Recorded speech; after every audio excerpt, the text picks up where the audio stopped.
Our top story today, a 70-year-old woman is in custody after investigators say that she shot and killed her husband at their home just outside of Gore, Oklahoma. The victim has been identified as Wayne Poteete, a former justice of the Cherokee Nation Supreme Court. Elizabeth Poteete was arrested and booked into the Sequoyah County jail on a homicide charge in connection with the shooting. The FBI is now investigating. The Cherokee Nation posted a statement mourning the death of Poteete, writing he left a quote, "in a remarkable mark on public service." Well, in other news, elections in Sequoyah and LaFleur County are happening today. Voters in Spiro are deciding on two school bond proposals totaling around $2 million.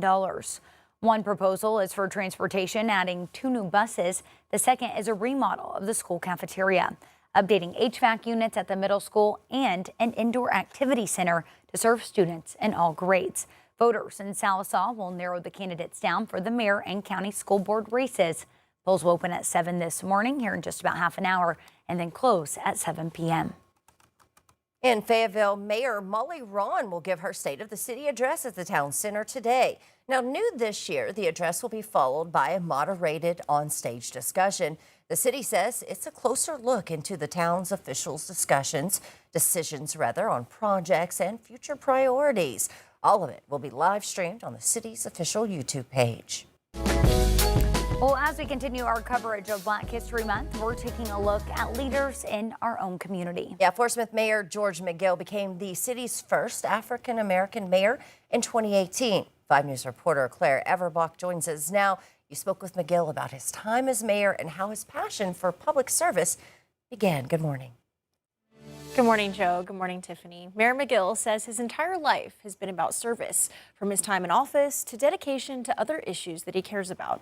I got a chance to ask him where that passion comes from. Mayor McGill says he grew up in a family dedicated to serving others. His mother was a social worker and his father a minister. McGill's 3 terms in the Arkansas House of Representatives also allowed him to work on issues such as hunger relief, higher education, and support for vulnerable populations like the elderly, children, and veterans. He was commissioned as a 2nd lieutenant in the United States Army Field Artillery during the Vietnam War. And after his military service, he returned home to care for his parents, a decision he says taught him where and how service starts. Today, he encourages young people who want to make a difference to begin by serving in their own communities. My dad told me, he said, if you're inclined to service, whatever that service is, serve at home. And so that's why I'm here, and that's why my service is here. Certainly I've had opportunities to be many places, but I heeded his wisdom, and he says, if you're going to serve at home. Mayor McGill also says the most rewarding part of his time in the military was working alongside people from across the nation. And during Black History Month, he encourages the community, especially young people, to explore African American or Black history in your city. Claire Everbach, 5 News. Thanks for that, Claire. Well, Fort Smith Mayor George McGill is not seeking re-election, but there are several candidates who are planning to run. City Director at Large Christina Katsavis announced her candidacy. Real estate investor Shane McKinney, Sarah Harrison, and Pastor Dan Williams also plan to run. Well, today the Fort Smith Board of Directors will discuss reinstating a spay and neuter voucher program. City leaders set aside funds back in 2024 for the program. Qualifying residents could receive $100 vouchers for spay and neuter services. Though the program continued last year, but the money was exhausted by the end of August. A community feedback led the board to request a study session discussion today. Well, the family of missing 84-year-old Nancy Guthrie enters its 2nd week now. She's the mother of Today's Show co-host Savannah Guthrie. In her latest video, Savannah pleaded for the public's help to find her missing 84-year-old mother. The video was posted Monday, the same day as a second deadline from an alleged ransom note received by news outlets last week. We believe our mom is still out there. We are at an hour of desperation.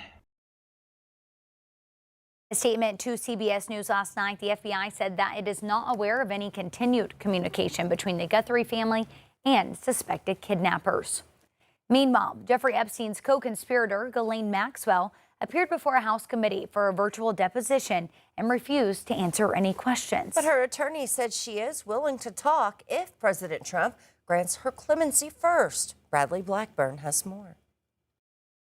I invoke my Fifth Amendment right to silence. Ghislaine Maxwell spoke to a congressional committee by video from prison, but what's notable is what she did not say. I invoke my Fifth Amendment right to silence. But in a statement, her attorney said Ms. Maxwell is prepared to speak fully and honestly if granted clemency by President Trump. I just think it's unconscionable that she's pleading the Fifth or trying to make deals. She needs to tell the truth. It's long overdue. The Maxwell deposition played out as fallout continues from the release of more Epstein files. Emails suggest Health Secretary RFK Jr. once went dinosaur bone hunting with Epstein and Maxwell. And Commerce Secretary Howard Lutnick is facing calls to resign after CBS News reported he was in business with Epstein as recently as 2014 and discussed a 2012 family trip to Epstein's Island. Lutnick has claimed he cut ties with Epstein after 2005. A spokesperson said his interactions with Epstein were, quote, limited. Monday, the Department of Justice allowed members of Congress to review unreleased, unredacted Epstein files in a secure space.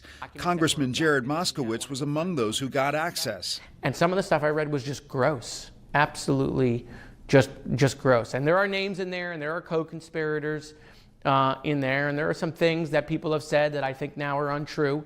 Moskowitz says only 4 computers are available to screen millions of unorganized documents. Bradley Blackburn, CBS News, New York.